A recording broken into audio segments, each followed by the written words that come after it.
এমন মুচমুচে খাজা বানানোর জন্য প্রয়োজন 2 চামচ ময়দা, সামান্য লবণ আর নর্মাল পানি দিয়ে ভালো করে ডোটাকে শক্ত শক্ত করে মেখে নিতে হবে।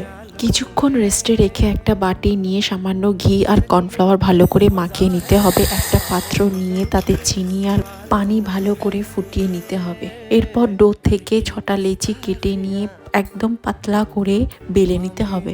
ঘি আর কর্নফ্লাওয়ার মাখানো ব্যাটারটা একে একে প্রত্যেকটা শিটের উপর লাগিয়ে দিয়ে এইভাবে রোল করে নিতে হবে। এরপর একটা ছুরি নিয়ে ছোট ছোট করে টুকরো করে কেটে নিতে হবে। সেই টুকরোগুলো একটু সামান্য লম্বা করে বেলে নিতে হবে।